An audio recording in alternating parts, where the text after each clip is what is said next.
Hi, I'm David Salazar. And I'm Francisco Salazar. And we're Operawire, bringing you the news on TDO Network.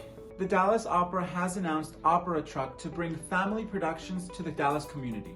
Opera Truck will debut with 3 new community partners, including First United Methodist Church of Heath, St. Matthew's Cathedral, and the Trinity Basin Preparatory School.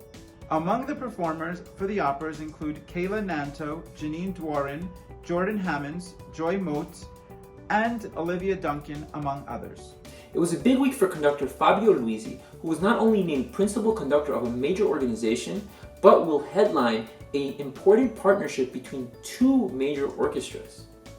First up, Luisi was named principal conductor of the NHK Symphony Orchestra in Tokyo and will take up his new post starting on September 2022. He will remain with the orchestra for at least the next 3 years. Furthermore, Luisi and the Dallas Symphony Orchestra have announced a joint concert with members of the Metropolitan Opera Orchestra. The collaboration event will benefit the Met Orchestra Musicians Fund and the DFW Musicians COVID-19 Relief Fund, and it will be the first time many of the non-Dallas Symphony Orchestra musicians will have had the opportunity to perform in front of a live audience since the COVID-19 shutdown in March 2020.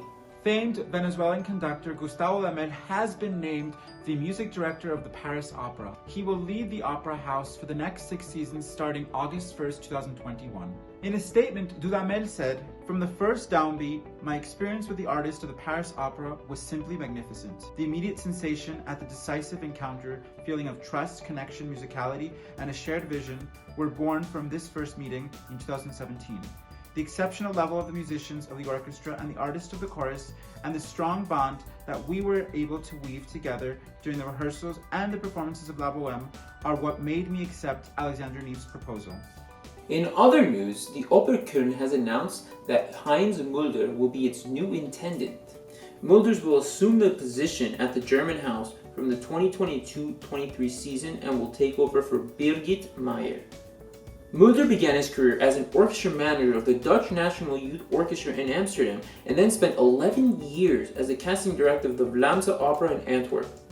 He has also held leadership positions at the Nederlandse Opera Amsterdam, the Alto Theater, and the Philharmonie in Essen.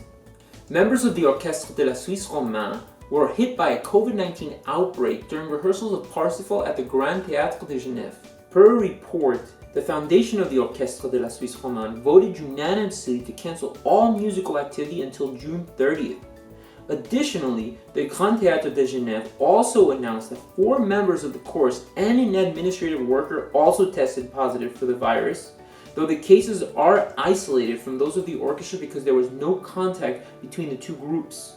The Grand Théâtre de Genève did state that it would move forward with rehearsals for its upcoming Stravinsky ballets and Dido et Aeneas, but was going to be evaluating whether it would move forward with an upcoming production of La Traviata. The Royal Opera House has announced the spring and summer season, which will include main stage performances and digital performances. The spring season will begin with the digital performance of 8-Bit. The new work will be a series of 8 experimental works which bring together some of the most innovative contemporary artists in 5 short films. The Lindbergh Theatre will showcase the first hyper-reality performance entitled Current Rising. On the main stage, the Royal Opera House will present productions of La Clemenza di Tito, La Bohème, and Don Giovanni. All performances will also include a live stream. And that's a wrap on this week's episode. Thank you for joining us. We'll see you next time.